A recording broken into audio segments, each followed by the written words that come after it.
बिस्मिल्लाहिर्रहमानिर्रहीम। Fourth year. आज हम चैप्टर नंबर 1 स्टार्ट कर रहे हैं पेपर सी का, ठीक है, जिसमें हम टॉपिक देखेंगे कार्बोहाइड्रेट्स। सबसे पहले हम देखेंगे कि what are carbohydrates. Carbohydrates are polyhydroxy aldehydes और कीटोन्स। इनकी कंपोजिशन क्या है? They are made up of carbon, hydrogen and oxygen. Carbohydrate का लिटरल मीनिंग क्या है? Hydrated carbons. हाइड्रेटेड कार्बन्स क्या होते हैं? हाइड्रेटेड कार्बन्स का मतलब ये है कि इसमें हाइड्रोजन और ऑक्सीजन की सेम रेशो होगी जैसा कि वाटर में होती है। और वाटर में क्या होती है? हाइड्रोजन और ऑक्सीजन की रेशो 2:1। अच्छा, नेक्स्ट हम देख रहे हैं कि इम्पोर्टेंस क्या है कार्बोहाइड्रेट्स की। Carbohydrates provide energy. They store energy in the form of starch in plants, while they store energy in the form of glycogen in animals and humans. They form different structures like cellulose of wood, cotton and papers. Now, what are sources of carbohydrates? Carbohydrates are primary product of photosynthesis. अब हम देखेंगे classification of carbohydrates. Carbohydrates की basically 3 classes हैं: monosaccharides, disaccharides and polysaccharides. आज हम focus करेंगे monosaccharides के ऊपर।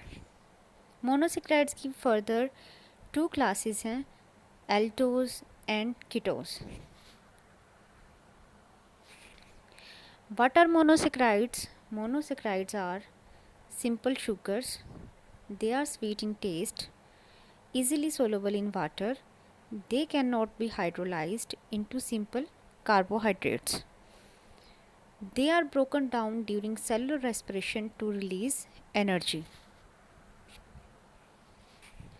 During respiration, they form many smaller monosaccharides, and these monosaccharides form many new compounds like amino acids and fatty acids.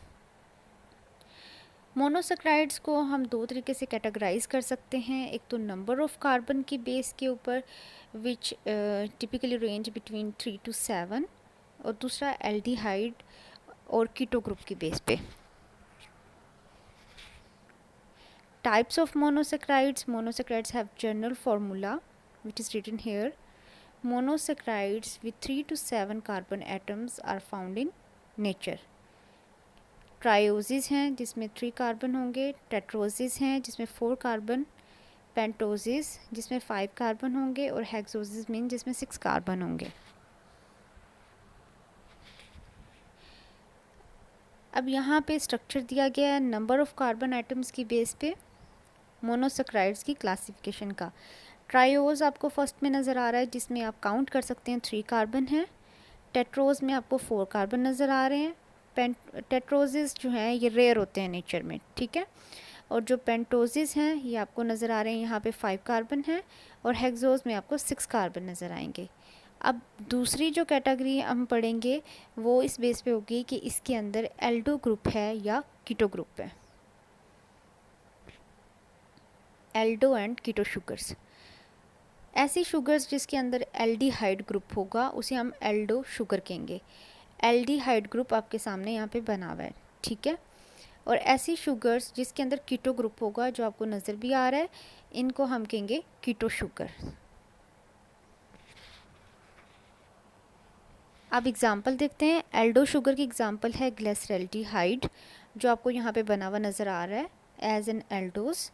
Keto sugar की example है dihydroxy acetone, वो भी आपको यहाँ पे नज़र आ रहा है। अब यहाँ पे आप देख सकते हैं कि ग्लिसरैल्डिहाइड के अंदर आपको एल्डो ग्रुप नज़र आ रहा है, और डाईहाइड्रोक्सी एसीटोन जहाँ पे कीटोज लिखा हुआ है ये डाईहाइड्रोक्सी एसीटोन है, और यहाँ पे आपको कीटो ग्रुप नज़र आ रहा है। नेक्स्ट है कि मोनोसेक्राइड्स सॉल्यूशन की फॉर्म में रिंग स्ट्रक्चर बनाते हैं। तो यहाँ पे आपको ग्लूकोज और फ्रुक्टोज जो है यहाँ पे straight chain structure diagram B में, स्केच बी में आपको नज़र आ रहा है। इसी तरीके से आपको ए में इन दोनों के रिंग स्ट्रक्चर्स नज़र आ रहे हैं। जब मोनोसेक्राइड्स जो हैं ये सॉल्यूशन की फॉर्म में होते हैं, तो ये बनाते हैं रिंग स्ट्रक्चर्स जो आपको यहाँ पे नज़र आ रहे हैं।